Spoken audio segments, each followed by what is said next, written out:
ავერსი წარმოგიდგენთ სამედიცინო რადიო გვერდს იმედის კლინიკა სერგო კობალავასთან ერთად. ავერსი გისურვებთ ჯანმრთელობას და სულიერ სიმშვიდეს. ავერსი იმედის კლინიკის სპონსორი.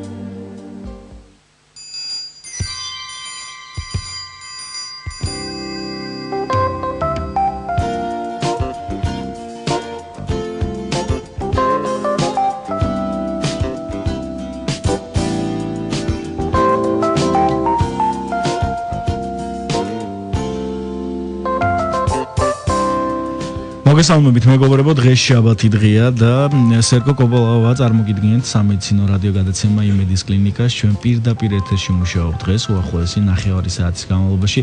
ერთ-ერთ საკითხს გავაშუქებთ, ამ ეტაპზე გეტყვით, რომ საკითხი სტომატოლოგიურ თემას ეხება, გვეყოლება სტუმარი, რომელიც დაგვეხმარება ძალიან ბევრ კითხვაზე პასუხის გაცემაში. თუ ვინ იქნება სტუმარი და რა თემა შევარჩიეთ დღეისთვის, ამას ოდნავ მოგვიანებით გეტყვით. შეგახსენებთ, რომ შეგიძლიათ ჩვენს დიალოგს შემოუერთდეთ, თუ რა თქმა უნდა, დარეკავთ სტუდიაში ტელეფონის ნომრებზე 2 92 11 88 2 92 11 99. ასევე კითხვების გამოგზავნა შეგიძლიათ იმედის კლინიკის Facebook-ის გვერდის საშუალებით, მისამართზე იმედის კლინიკა რადიო იმედი. ჩვენ კი რამდენიმე წამში მივესალმოთ დღევანდელ სტუმარს. გაუფრთხილდით ჯანმრთელობას.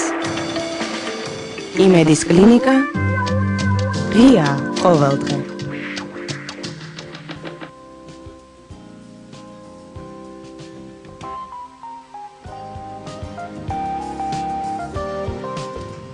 მაშ მეგობრებო, დღევანდელი საუბრის თემა გახლავთ კბილის დიას თემა. თქვენთვის უფრო გასაგები რომ იყოს, ეს გახლავთ ის პრობლემა, რაც ხალხში ცნობილია კბილებს შორის ნაპრალის არსებობით. დღეს შევეცდებით ვრცლად ვისაუბროთ კბილის დიას თემა წარმოადგენს თუ არა მხოლოდ ვიზუალურ პრობლემას, თუ შესაძლებელია გარკვეული პათოლოგიების განვითარება შეუწყოს ხელი. აუცილებელია თუ არა კბილის დიას თემის მკურნალობა, თუ ეს მხოლოდ ადამიანის კონკრეტული პიროვნების სურვილზეა დამოკიდებული, თუ მკურნალობა აუცილებელია, რა მეთოდებით ხორციელდება ეს ყოველივე.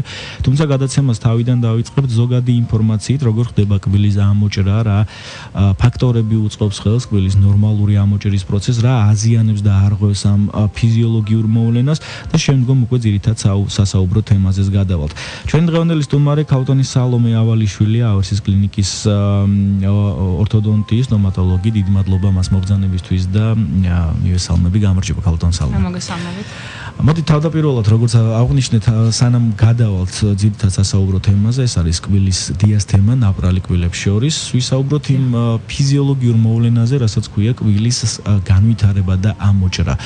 როგორც ვიცი, უშუალოდ ჩანასახის განვითარების პროცესში იწყება უკვე ეს კბილის განვითარების პროცესიც და შემდგომში ხდება უკვე ახალშობილებში ამ ყოველივეს განვითარება. როგორ მიმდინარეობს ეს მოვლენა? კბილის ჩასახვა მუცლად ყოფნის პერიოდში იწყება. და შემდეგ უკვე ბავშვის დაბადების შემდეგ იწყება კბილების ამოსვლა. როგორც წესი, ეს პროცესი იწყება 6-9 თვის ასაკისთვის. ეს არის ნორმალური პერიოდი. ეს არის ნორმალური პერიოდი. თუმცა არის იშვიათი შემთხვევები, როცა ბავშვი რო იბადება, აქვს კბილები. ეს არ ითვლება. ეს ნორმაში არა. პრობლემად არ ითვლება, მაგრამ ნორმის ფაქტებში არ ვსვავთ. თავიდან იწყება ქვედასაჭრელი კბილების ამოჭრა და ეს ხდება 6-9 თვის პერიოდში. შემდეგ, როგორც წესი, ორივე სიმეტრიულად მიდის ამ კბილების ამოჭრა.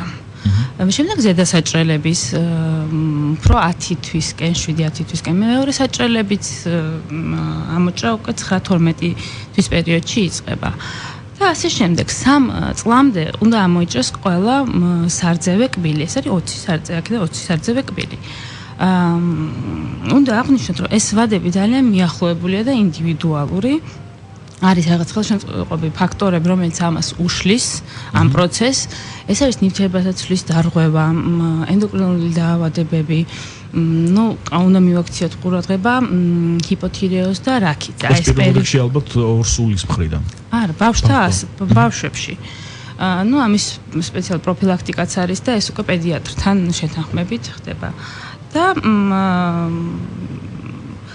უნდა გავითვალისწინოთ, რომ 1 წლის ასაკისთვის ბავშვს ერთი კბილი მაინც უნდა კონდეს ამოჭრილი. დაახლოებით როდისთვის უნდა მიაქციოს მშობელმა განსაკუთრებული ყურადღება და ბავშვი მიიყვანოს სპეციალისტთან, აი რა პერიოდში უნდა იყოს აუცილებლად კბილი ამოსული დაგვიანების? ერთ წლამდე ერთი კბილი მაინც უნდა იყოს ამოსული. თუ არ არის ამოსული, მაშინ უნდა მოძებნონ მიზეზი. რაც შეეხება ნორმალურ თანკბილვას, ანუ ალვეოლურ მორჩებში ყბებზე კბილების განაწილების თავისებურებას. აი ამ ყოველივეს რა უწყობს ხელს და რამ შეიძლება დაარღვიოს ნორმალურად კბილების ამოჭრის შესაბამისი პროცესი? თით თანკბილვას არის სარძევე ცვლადი და მუდმივი თანკბილვა. ნუ ეს ცვლადი თანკბილვა 6 წლის ასაკიდან იწყება. ბევრი ფაქტორია, რაც უწყობს ამას ხელს, ნუ არასწორი მეტყველება, ბავშვის არასწორი მდებარეობა, ძილის დროს მავნე ჩვევები, ნაადრევი ექსტრაქციები.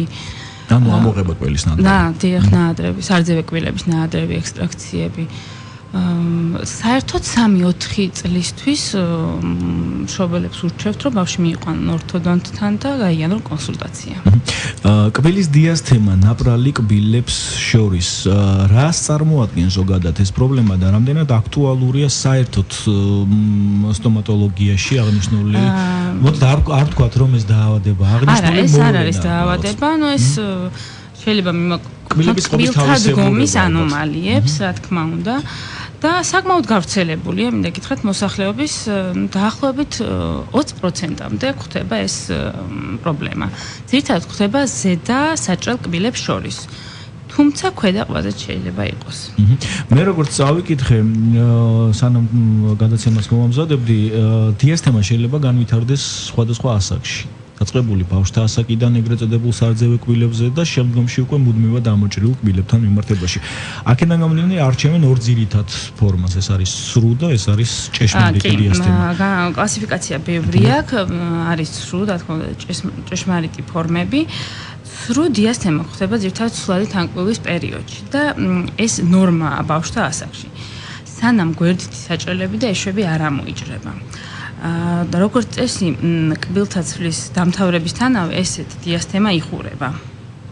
ყოველგვარი ჩარევის გარეშე.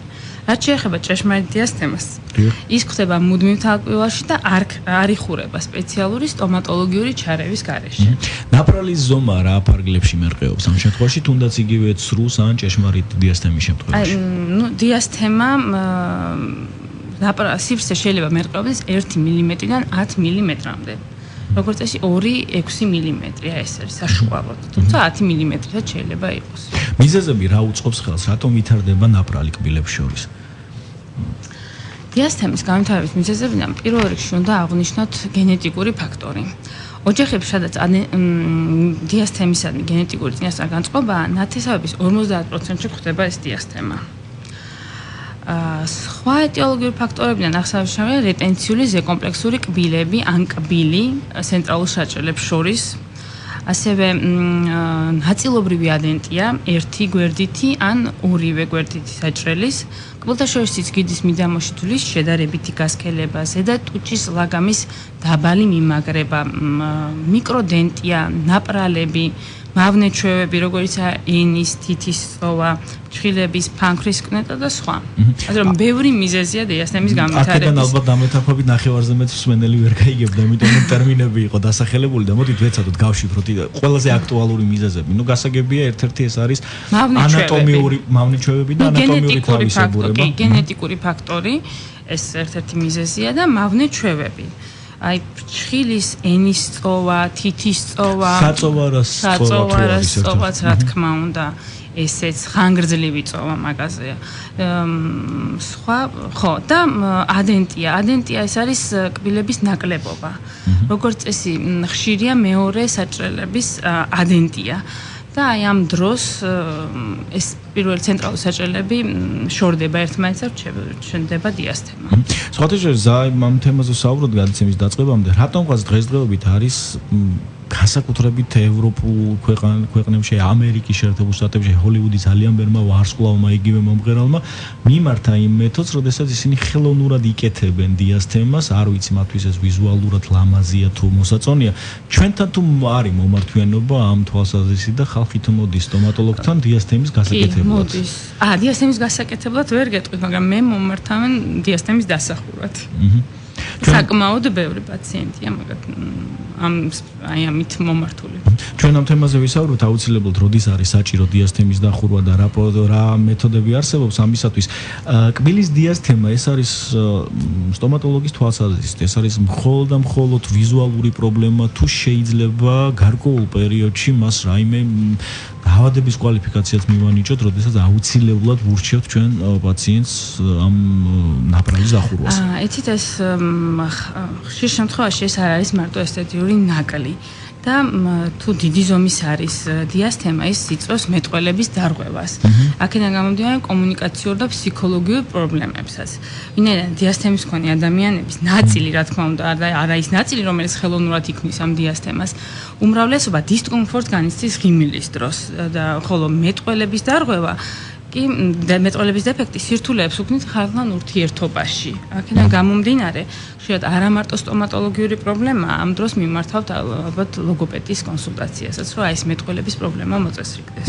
თუ ესეთი დიდი ზომის არის დიას თემა და მე მაინტერესებს ის ორი კითხვა, რომელიც რადიო მსმენელის მიერ იყო დასმული, შეიძლება თუ არა კბილებს შორის არსებული ნაპრალი დროთა განმავლობაში გაიზარდოს. ანუ ის იყო შედარებით მცირე ზომის და შემდგომში მისმა სიფართემ მოიმატოს. შეიძლება, როცა არის მრავლობითი ექსტრაქციები, ანუ კბილების ამოღების შემდეგ ასაკში ხდება სივრცის გაჩენა კბილებს შორის და იზრდება ეს კბილები, გადაადგილდება ამოღებული კბილის ადგილას და იზრდება სივრცე. ღეჭვის პრობლემა თუ არსებობს და შესაბამისად საჭმლის მონადების პროცესს თუ არ ღვევს ამ შემთხვევაში, თუ დიას თემა დიდი ზომის არის? თუ დიას თემა დიდი ზომის არის, ის როგორც წესი კომბინაციაში არის სხვა თანკბილის ანომალიებთან. და აი მეტყველების არასორგანვითარებას. ხო, რა თქმა უნდა, თანკბილის სხვა ანომალიებთან ანომალიებზე არ ვილაპარაკებ. ამ შემთხვევაში კი შეიძლება იყოს ყლაპის პრობლემა, მეტყველების პრობლემაზე უკვე ვისაუბრეთ, ყლაპის პრობლემაც შეიძლება იყოს. ღეჭვის პრობლემა ნაკლებად, იმიტომ რომ ცენტრალურ ეს არის წინაკბილებზეა საუბარი. თუ თანკბილის სხვა ანომალია არ არის, რომელიც რა თქმა უნდა პრობლემას უქმნის ღეჭვის პრობლემას, კი შეიძლება იყოს და ამ შემთხვევაში უკვე ორთოდონტიული მკურნალობა აუცილებელი. ყველაზე ცნობილი პრობლემები ეს არის პარადონტის დაზიანებები, ხრძილის ანთება, სიღრმდენი ხრძილი, კარიესი. აი ამ სტომატოლოგიურ პათოლოგიებს თუ უწყობს ხელს დიას თემის განვითარება? აი დიას თემის ხშირად ვერ გეტყვით, მაგრამ არის პაროდონტიტის პრობლემებიც. და აი პაროდონტოზის დროს არის ხშირად დიას თემის გაზრდის რისკები. რისკი და პაროდონტოზის დროს როცა ხდება აი ძვლის განლევა. 36 წლის ვარ, თუმცა მე როგორც მანიშნებენ რადიო მსმენელია, მოდით მასში მის კითხვას უპასუხო და შემდგომ დავსვათ Facebook-ის მიერ მოსული, Facebook-ის საშუალებით მოსული კითხვა. გისმენთ გამარჯობა? გამარჯობა. რა კითხვა მაქვს? აი კბილის პასტა არის რკინიგზის ვალი. თუ გაგიგეთ ეს პასტა და რა სუხდება, რანაირ დაავადებას კბილის ღოსას, კბილების ან რომელი კბილის პასტა? რკინიგზის ვალი. არ გაგიგეთ?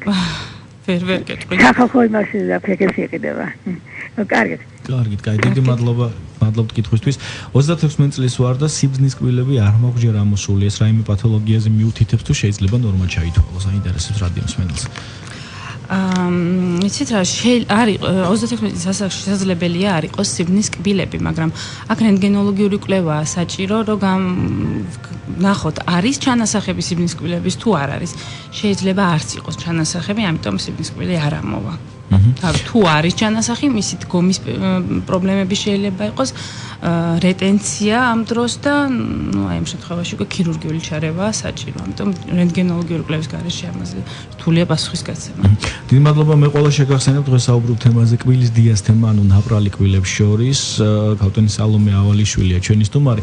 დაახლოებით 5-6 წუთი დაგვჭირდა ჩვენ გადაცემის დასრულებამდე, ასე რომ იმ თერაპიულ ღონისძიებებზე გამომახვილოთ ყურადღება, რაც ამ პრობლემის დროს გამოიყენება. რას ვურჩევთ ჩვენ რადიო მსმენელებს, თუ დადგა საკითხი, რა თქმა უნდა, ორი ძირითადი მიზეზის გამო. ეს არის უშუალოდ პაციენტის სურვილი, ან უკვე სტომატოლოგის გადაწყვეტილება, რომ ნაპრალი უნდა დაიხუროს. რა საშუალებები არსებობს დღეს და რას ვაკეთებთ ამ შემთხვევაში? თით მკურნალობის მეთოდები ინდივიდუალურია და დამოკიდებულია, რა თქმა უნდა, დიასთემის განვითარების მიზეზებზე. ხდება როგორც ორთოდონტიული, ასე ქირურგიული, ასევე ორთოპედიული და თერაპიული მკურნალობა, კომბინირებული მკურნალობა. ორთოდონტიული მკურნალობა ცვლადი თანკბილის პერიოდში უმეტესწილად არ არის საჭირო, როგორც უკვე აღვნიშნეთ, ანუ ცრუ დიასთემის დროს ბავშვებში არ არის საჭირო მკურნალობა, რადგან ის თავისთავად თვითრეგულაციაზე მიდის და იხურება, როდესაც მუდმივი კბილები ამოიჭება. ცვლადი თანკბილო, ანუ ბავშვებში, სადაც სანამ მეორე გვერდითი საჭრელები და ეშვები არ ჩამოიჭება, დიასთემა არის ნორმა. და ამიტომ თვითრეგულაციაზე მიდის მუდმივი კბილების ამოჭრის შემდეგ. დროული მკურნალობა, აი ხელშემშლელი ფაქტორების, რეტენციული კბილის არსებობა საჭრელებს შორის, აი მის დროული მკურნალობა და მისი ექსტრაქცია ასევე აუცილებელია, რომ შეიძლება ამ შემთხვევაში თვითრეგულაციაზე წავიდეს და დიასთემა დაიხუროს. დიასთემის მკურნალობა, უფრო ჭეშმარიტი დიასთემის მკურნალობა გვჭირდება მუდმივ თანკბილვაში, მოზრდილებში. ესეც რა თქმა უნდა ინდივიდუალურია. თუ არის მოთხოვნა მკურნალობის, აუცილებლად შეიძლება ჩატარდეს ორთოდონტიული მკურნალობა, შეიძლება თუ პატარა ზომის დიასთემაა, შეიძლება ეს თერაპიულად მოწესრიგდეს, თერაპიული ბჟენით, ვინირებითაც შეიძლება, ან ორთოპედიულად გვირგვინებით. და თუ დიდი ზომის არის, მაშინ ყველა შემთხვევაში ორთოდონტიული მკურნალობა აუცილებელი. დიდი მადლობა ჩვენ რადიო მსმენელები გველოდებიან და მოდით მოვისმინოთ კითხვები. გისმენთ, გამარჯობა. გამარჯობა. გესმით ჩვენი ხმა? გისმენთ? ნუ პატარა რო იყო, საერთოდ კბილები ამოიყო და აღარ ამოვიდა უკვე. ქავტონ, ძალიან დიდი ბოდიში თქვენი კითხვა თავიდან არის, მოდა, ამიტომ თუ შეიძლება გაგვიმეორეთ.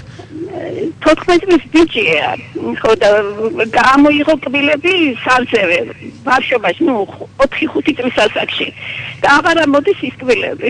რომელ კბილებზეა ქალბატონო საუბარი? ეშვია ზემოთ და ქვემოთ, მაგის ქვემოთ რა. ეშვი არა, ეშვის გვერდით. ეშვის გვერდით არის გვერდითი საჭრელი, რომლის ადენტია საკმაოდ ხშირია. უნდა გავუკეთოთ რენტგენოლოგიური გამოკვლევა და ნახოთ, არის ჩანასახი გვერდითი საჭრელის თუ არ არის. ისე ამოღება არ იყო საჭირო. არა, სარძევე კბილის ამოღება კი აუცილებელია, მაგრამ თუ არ არის ჩანასახი გვერდითი საჭრელის, ის არ ამოვა. აღარ ამოვა, ხო? კარგი, მადლობთ. სარძევე კბილი ასე თუ ისე ამოვარდებოდა თავის. კი, გაიწოვებოდა რაღაც ეტაპზე ფესვი და ნუ იმის ამოღება მოხდებოდა და იმის მერე თუ არ არის ჩანასახი მუდმივი კბილის, ის არ ჩამოვა, რა თქმა უნდა. დიდი მადლობა. პრინციპში ჩვენ ამოვწურეთ ის ძირითადი თემაა, რაც იყო დღევანდელი საუბრის საკითხი, ეს არის კბილებს შორის დიასთემა და კიდევ ერთხელ შევჯერდით იმაზე, რომ ეს არ არის პათოლოგია, ეს არ არის სახიფათო და პრობლემას ნაკლებად უქმნის პირის ხრუს აპარატ ზოგადად, თუმცა რაღაც გარკვეული მოვლენების შემთხვევაში შეიძლება ხელი შეუწყოს თუნდაც პარადონტის ან რბილი ქსოვილების დაზიანების განვითარებას. რაც შეეხება მკურნალობას, ალბათ პირველ რიგში როგორც თქვენ აღნიშნეთ, გადასაწყვეტი არის უშუალოდ პაციენტის მხრიდან, ეს თუ არის ვიზუალური პრობლემა და ის არ აკმაყოფილებს ეს პრობლემა პაციენტს. თუ ესეთი პრობლემაა, ეს პაციენტის რა თქმა უნდა. გართულების არსებობის შემთხვევაში ულაპარაკოთ, ეს ნაპრალი უნდა დაიხუროს.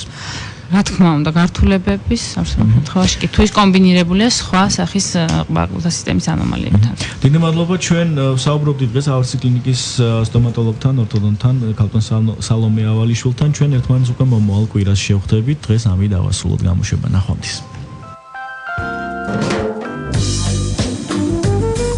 იმედის კლინიკა, სერგო კობალავასთან ერთად.